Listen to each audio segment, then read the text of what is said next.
This is a short recap video for Accessibility Foundations for Higher Education presented by Reimagine Teaching. Let's first start with a definition. Typically in higher education, accessibility means to provide students with disabilities the opportunity to acquire the same information, engage in the same interactions, and enjoy the same services as students without disabilities with substantially equivalent ease of use and independence. Additionally, there seem to be two main approaches about addressing accessibility barriers. One approach is to focus on supporting the one. This is where we think about compliance, accessibility, one-to-one accommodations, making retroactive fixes. This is where you will engage in making accommodations for a specific student and partnering with your disability service office.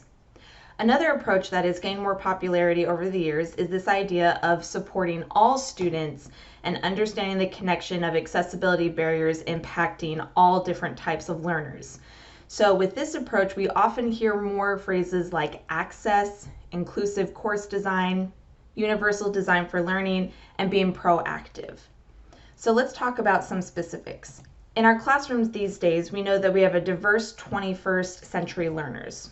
For example, we have students who have visible disabilities.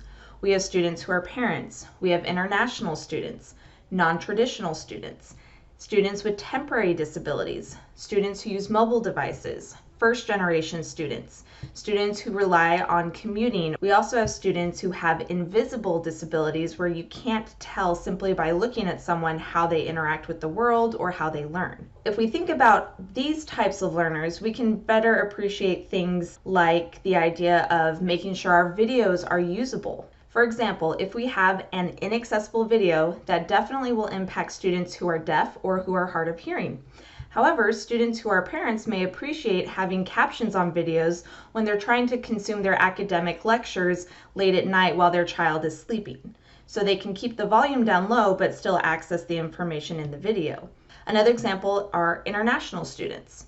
We know that students who speak multiple languages will sometimes benefit greatly from having captioned or a text version of the words that are being spoken on the screen. Even though caption videos are necessary for students with disabilities, they have great benefit and impact on other types of learners.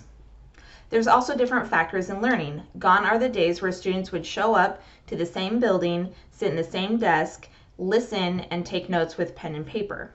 Nowadays, we need to consider the different types of interactions that our students need. For example, some students really need to be able to see it or hear it or be able to write or do some type of annotation. Other students rely on technology to actually speak into a computer and type for them.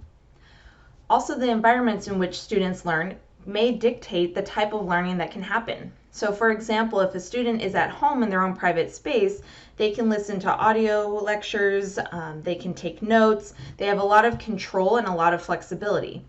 We also understand that students these days are trying to maximize their learning no matter where they're at. For example, when they're using public transportation or they're trying to maintain their physical health by working at a gym.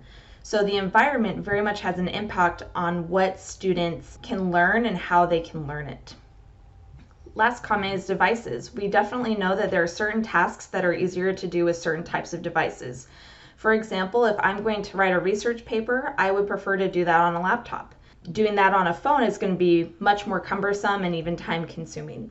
So all of these factors together really help emphasize that we need content that is accessible, flexible, and that it is adaptable based on the student's interaction needs, the environment in which they are in, and the device they are using. Finally, here are some quick wins that will help all students. For example, designing clear, consistent navigation in Canvas is very important. Not only is it important for students who are blind or low vision or have a learning disability, it's also just really key for everyone. We all need to know where to go to get the syllabus, to get our assignments, to find exams, and so on. We recommend that you use your college or university's course template if available. This will help to ensure a more equitable and consistent experience across all courses that the student may be taking. Second, when you're searching YouTube for videos, add CC, as in the letter C, to the end of your search. This is going to help you to filter videos that are already captioned. So instead of finding a video that is uncaptioned that you may need to worry about captioning, let's take that out of the equation and just start with finding captioned material. So for example, you could type mitosis space and then the letter C in your YouTube search bar, and that's going to pull up a list of all videos that talk about mitosis that have been closed captioned already. Third comment is to avoid scanned PDFs. Scanned PDFs are really showstoppers for many students, especially those who use assistive technologies such as text-to-speech engines, screen readers, voice recognition, and so on. And a lot of students need to be able to hear text be read out loud. A scanned PDF is essentially an image of the text, which means that that text is not going to be speakable by an assistive technology. So whenever possible, just avoid using scanned PDFs. And with that, thanks for watching a short recap of Accessibility Foundations in Higher Education.